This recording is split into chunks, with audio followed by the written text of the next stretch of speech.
అదే RTV app వార్తల్ని క్షణాల్లో చదివే అవకాశం ఉంటుంది. ఒక న్యూస్ పేపర్, ఒక టెలివిజన్ ఛానల్ మీ చేతుల్లో ఎప్పుడూ ఉంటాయి. న్యూస్ ఓపెన్ కానీ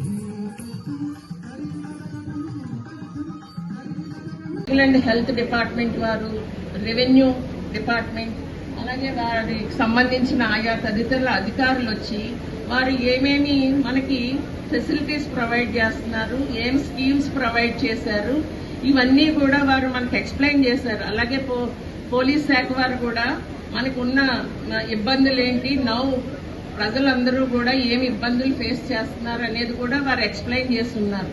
అలాగే రెవెన్యూ అధికారులు మనకి ఏమేమి ఏంటంటే సర్టిఫికేట్స్ అవి మనం వారి దగ్గర నుంచి తీసుకోవచ్చు అనేది కూడా మనం ఆ శాఖలో చూసాం. మనకి ఫ్యామిలీ మెంబర్ సర్టిఫికేట్స్ అవనివ్వండి, ఇవన్నీ కూడా. అలాగే ఇంకా కూడా కొంచెం నోటిఫైడ్ తెగలు ఉన్నాయి. ఆ తెగలు కొంతమంది ఐడెంటిఫై కాలేదు.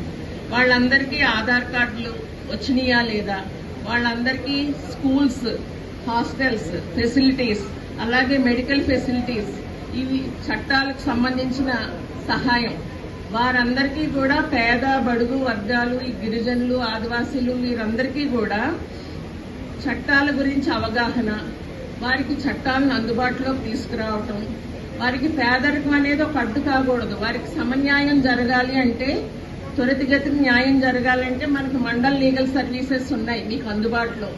వాటి గురించి ఎక్స్ప్లెయిన్ చేయడం కోసమే మనం ఈ రోజు ఇక్కడ ఈ ప్రోగ్రామ్ ఏర్పాటు చేస్తాం. అందరికీ నమస్కారం అండి.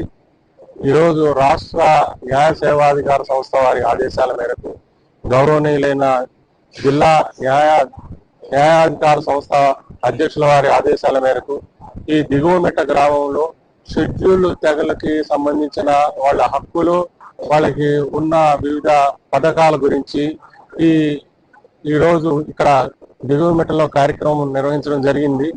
ఇందులో ఆదివాసీలకు సంబంధించి గౌరవనీయులైన ప్రధాన జిల్లా జడ్జి గారు వివిధ పథకాల గురించి ఎక్స్ప్లెయిన్ చేయడం జరిగింది. అందువల్ల ఈ కార్యక్రమానికి ఇచ్చేసిన దిగువమెట్ట గ్రామ ప్రజలందరికీ కూడా ఈ సభాముఖంగా ధన్యవాదాలు తెలియజేస్తున్నాను. మరియు ఈ కార్యక్రమానికి ఇచ్చేసిన వివిధ విభాగాల అధిపతులు కూడా ఈ సభాముఖంగా ధన్యవాదాలు తెలియజేస్తున్నాను. ఇక్కడ ఉన్న దిగువమెట్ట ప్రజలందరికీ కూడా ముఖ్యంగా తెలియజేసేది ఏమంటే, బాల్య వివాహాలు చాలా ఎక్కువగా ఉన్నాయి. దీన్ని అరికట్టవలసిన అవసరం ఎంతైనా ఉంది.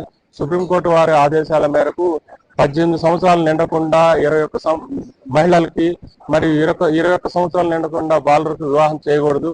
అట్లాంటి వివాహం చేసినట్లయితే అది చట్టరీత్యా నేరం అవుతుంది. దానికి తల్లిదండ్రులు, పురోహితులు, గ్రామ పెద్దలు కూడా శిక్షార్హులు అవుతారు. అందువల్ల ప్రజలందరూ కూడా ఈ దిగువమెట్ట చుట్టుపక్కల ఉన్న గ్రామస్తులందరికీ ఈ పథకాల గురించి, ఈ ఏదైతే చట్టరీత్యా నేరం ఉందో దాన్ని తెలియజేస్తుందిగా కోరుకుంటూ ఈ కార్యక్రమానికి ఇచ్చేసిన ప్రింట్ అండ్ ఎలక్ట్రానిక్ మీడియా వారికి కూడా ధన్యవాదాలు తెలియజేసుకుంటూ మరిన్ని వీడియోస్ కోసం ఛానల్ ని సబ్స్క్రైబ్ చేయండి. లేటెస్ట్ అప్డేట్స్ కోసం వాట్సాప్ ఛానల్ ని ఫాలో అవ్వండి. ఆ లింక్ డిస్క్రిప్షన్ లో ఉంది.